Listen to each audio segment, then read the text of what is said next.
continue with the civics chapter, federalism, and we have already had a look at what federalism is and the features of federalism, and also what makes India a federal country. So today we will have a look at how is federalism practiced in our country. How is it practiced in our country? We'll have a look at that today. Now, for the success of federalism, the provisions in the constitution are a must. All right, they are necessary that federalism be successful. So provisions in the constitution are necessary, but they are not sufficient. So laws to be made are good, but then till the time they are not followed, that is only half the work done. So provisions in the constitution, they are necessary, but they are not sufficient. And now if this federal experiment, it has been successful in India, it is not only because of the laws or the provisions which are laid down in the constitution, but the real success of federalism in India, now it can be given to the nature of politics in our country. Now basically what that means is that it can be credited to how the leaders and how the people of a country, they have followed the provisions which are given in the constitution. And this basically made sure that the spirit of federalism, and at the same time we are ready to share power, and at the same time we also respect diversity. We know that diversity is bound to be there, so we respect it and we agree to share power, and we also want to live together. So now all this, it has become a shared ideal in our country, and so that is why this federal experiment has been successful in our country. Now it had taken some major steps for it to be like that. So we will look at some of the major steps which led to the success of this federal experiment in our country.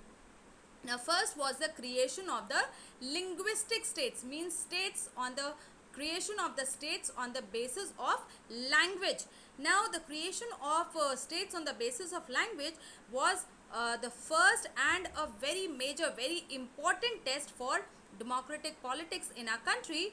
And now if you have your book with you, and if you see at the political map of India, when we began our journey as a democracy in 1947 and that of 2017 in your books, you will find so many changes there. There are so many changes in the map of 1947 and the map that you have on the other side, the map of 2017.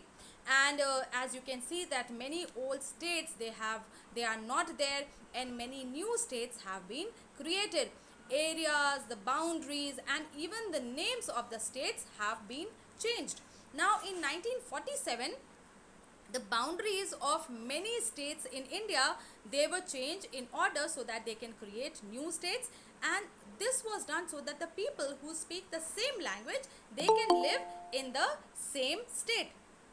Now so some states were created on the basis of language, but some states were there which were not created on the basis of language, but they were created because of the differences which were based on culture or ethnicity, means those who share a common cultural tradition or a national tradition. So there were some states which were based on language, but there were certain other states which were not made on the basis of language, but to recognize the differences which were based on culture, ethnicity or geography.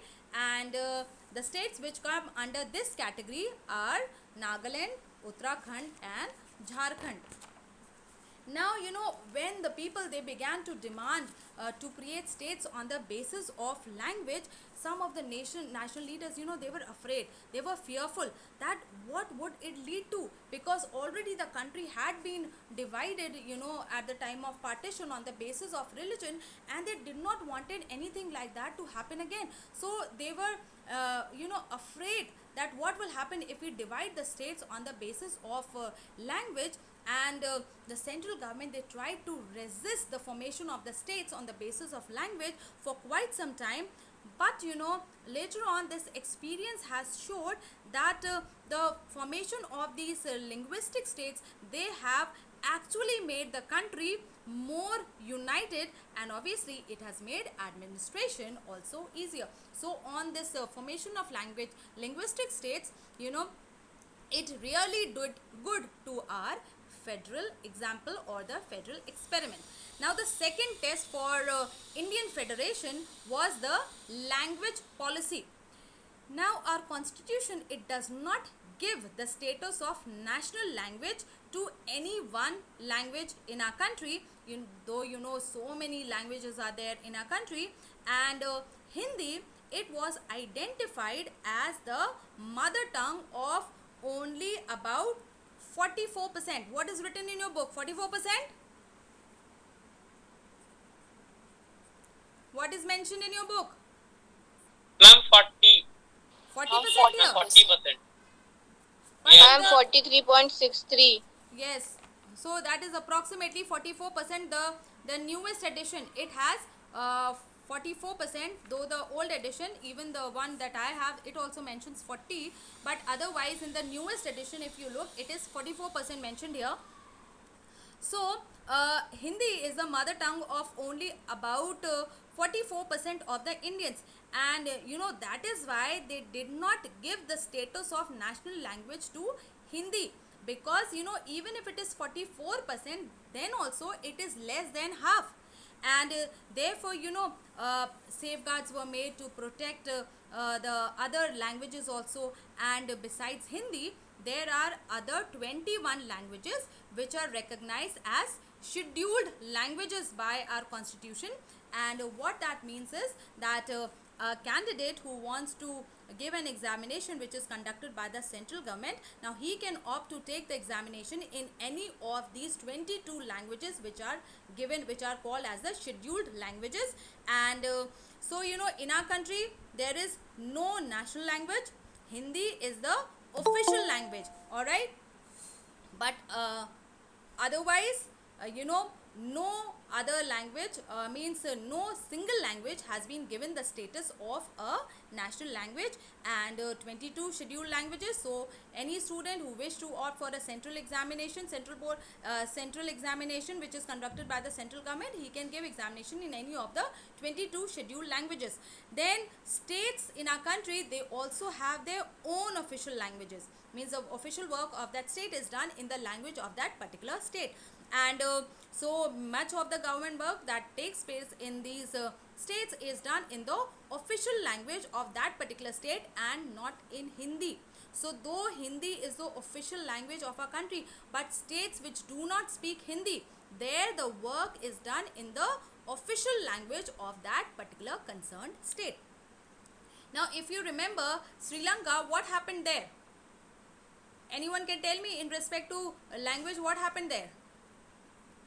They recognized which language as the official language? Sinhala. language. Alright, as Sinhala, and they sidelined the Tamil language. But unlike Sri Lanka, the leaders of our country, they adopted a very cautious attitude in spreading the use of Hindi. And though it was the language of the majority of the people, means the maximum number of people in our country, they speak Hindi, but still they were very cautious in the spread of this language. And according to our constitution, when we got free, earlier under the Britishers, English was the official language, and now according to the constitution, the use of English for official purposes, now that was to continue only till 1965, and then it was to end and Hindi was to be taken up as the official language. But what happened, many non-Hindi speaking states, what they did, they demanded that the use of Hindi, the use of English should continue. And in Tamil Nadu, this movement, means it took even a violent form. And so the central government, they could not do much about it, because it was going violent. And so they agreed that the use of English also can continue along with Hindi for official purposes. Now they could have said that no, we don't want now English to continue as the official language, and now we want Hindi only to be the official language because it is there in the constitution, everything. But they were very cautious. They did not wanted anything like what happened in Sri Lanka to happen in India.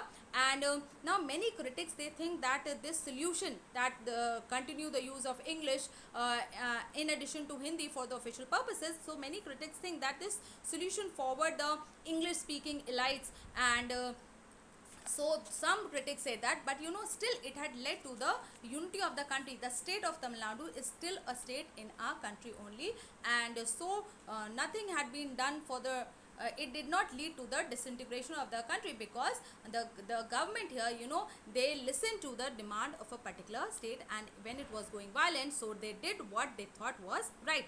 Now, in spite of all this, the promotion of Hindi, it continues to be the official policy of the government of India. So still, in spite of all this, they try to promote Hindi as the official language of the country.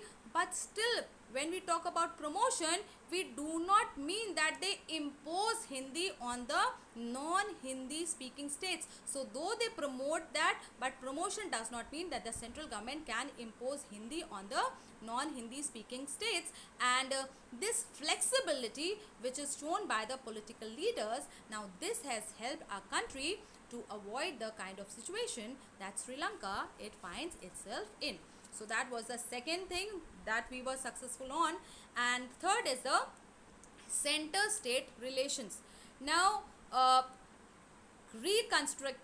reconstructing the center state relation is also one of the way in which federalism it has been strengthened in our country.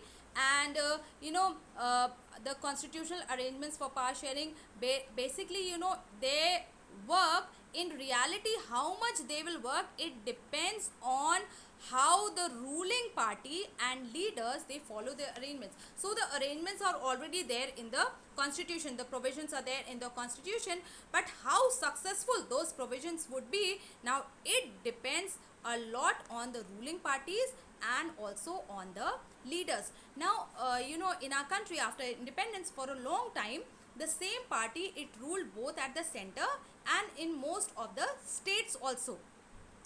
Now what that meant was that the state governments they did not exercise their rights as autonomous or free federal units, because the same government was ruling in the center also, and the same government was ruling in most of the states also. So the states government did not work as free federal units. And whenever the ruling party at the state was different, so the party that was ruling in the center they tried to undermine the power of the states.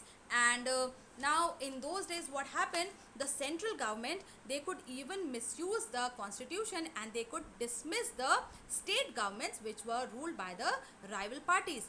And so basically what happened as a result of all this, the spirit of federalism it was undermined.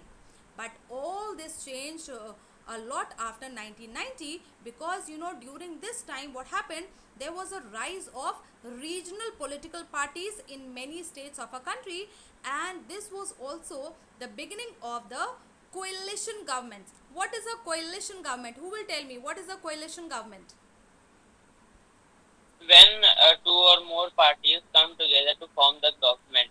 Alright, when no political party gets a majority and two or more they come together to form a government, that is a coalition government. Alright, and so after 1990 it was an era of a coalition government, because no single political party was able to get majority on its own. So they required the help of other smaller parties. Obviously they could not take help of bigger political parties. Obviously BJP will not take the help of Congress, neither Congress will take the help of BJP to form a government. So obviously they were less by few numbers, so they required the help of some small parties or regional parties. And so what happened, since no single party they were able to get clear majority, so national parties they had to enter into an alliance with many parties, and many times these were small regional parties or what we call as state parties to form a government at the center.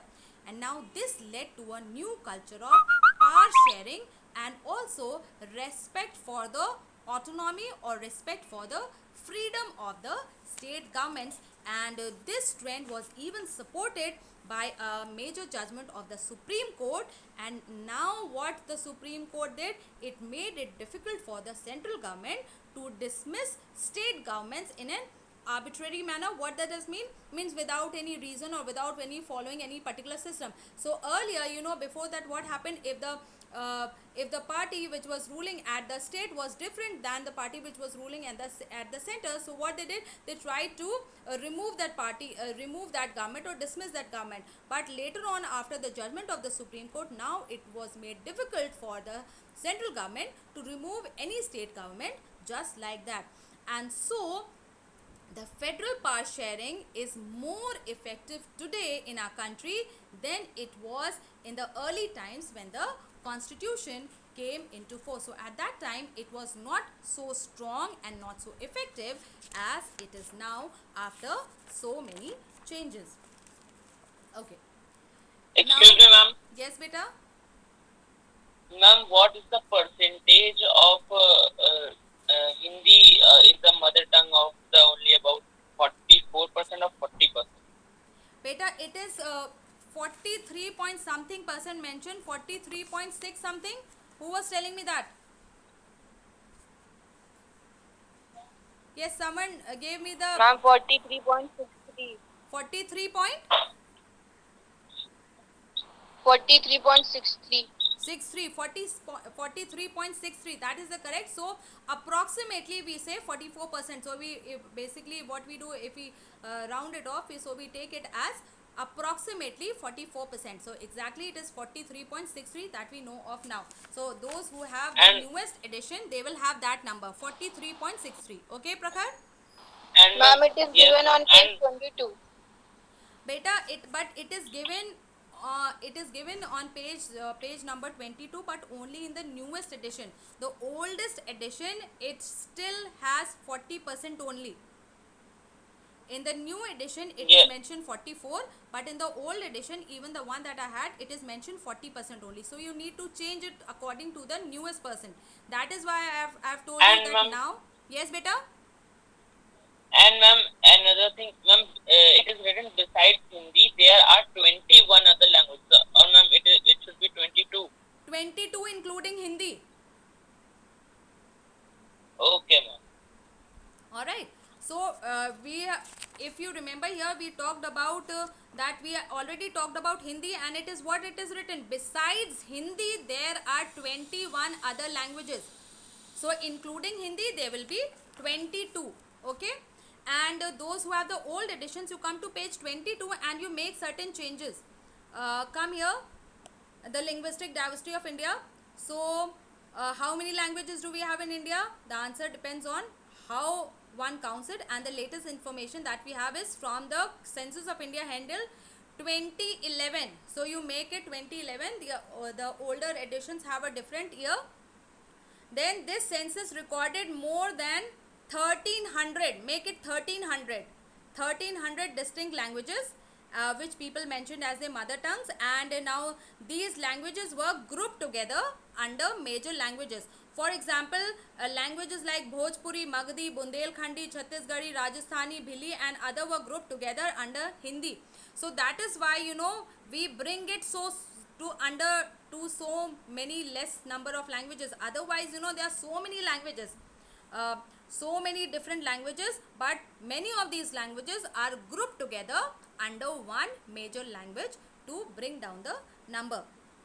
And even after this grouping, the census found 127 major languages. That is in the newest edition, 127. Ma'am, in our book it is written 121.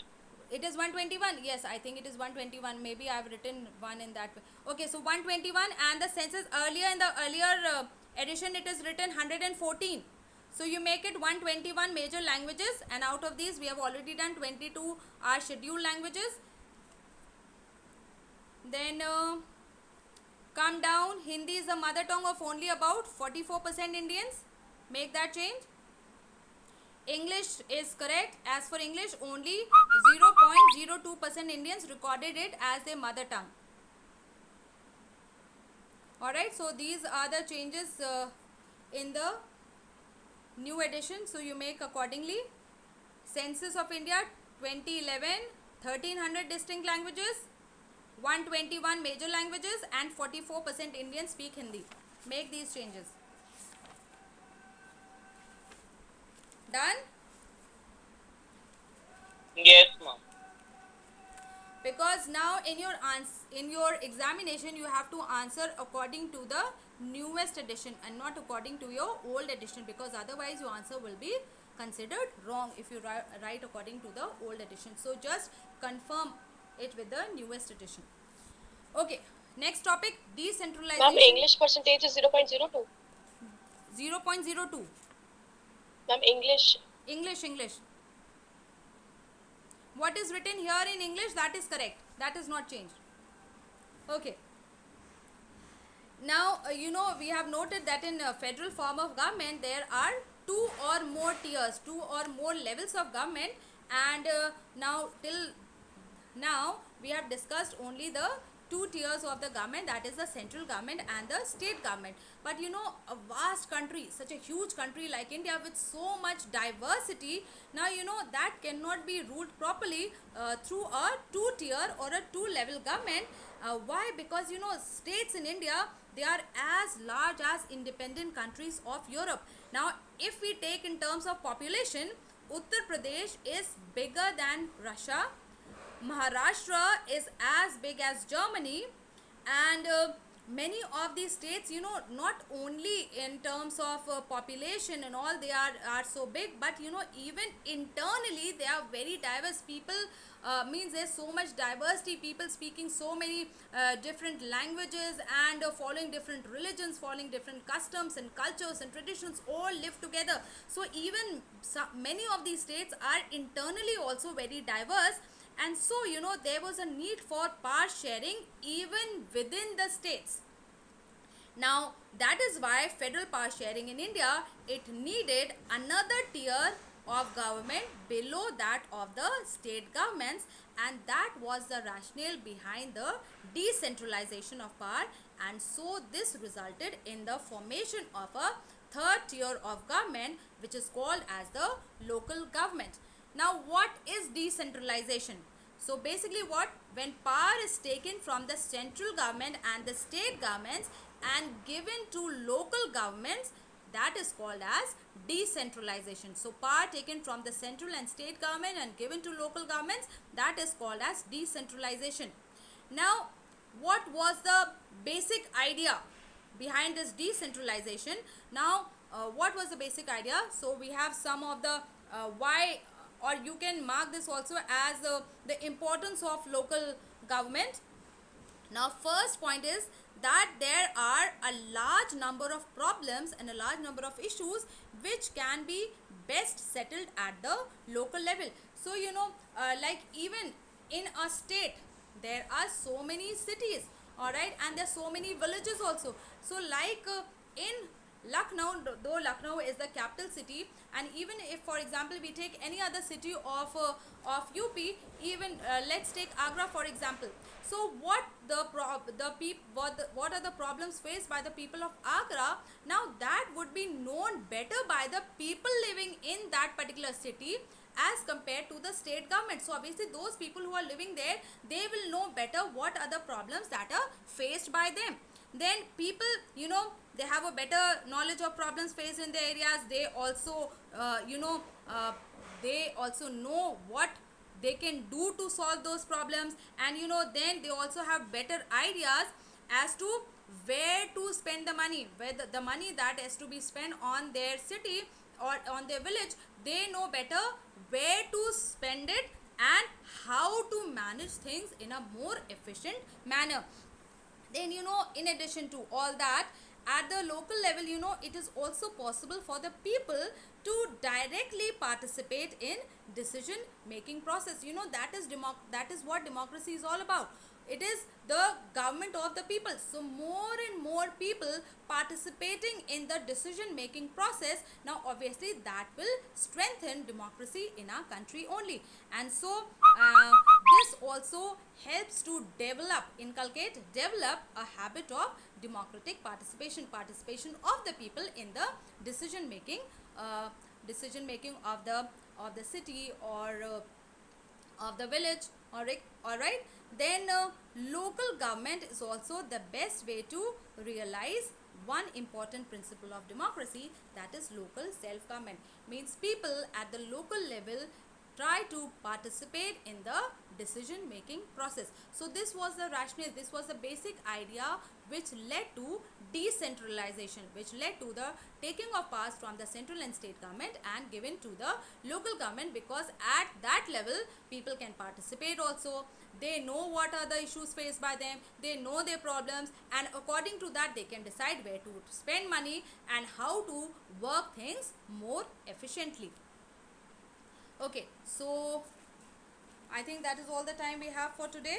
So we will stop here, and we will continue when we meet tomorrow. Have you all understood what we have done today? Is it clear? Yes, Yes, ma'am. ma'am. Yes, ma'am. All right.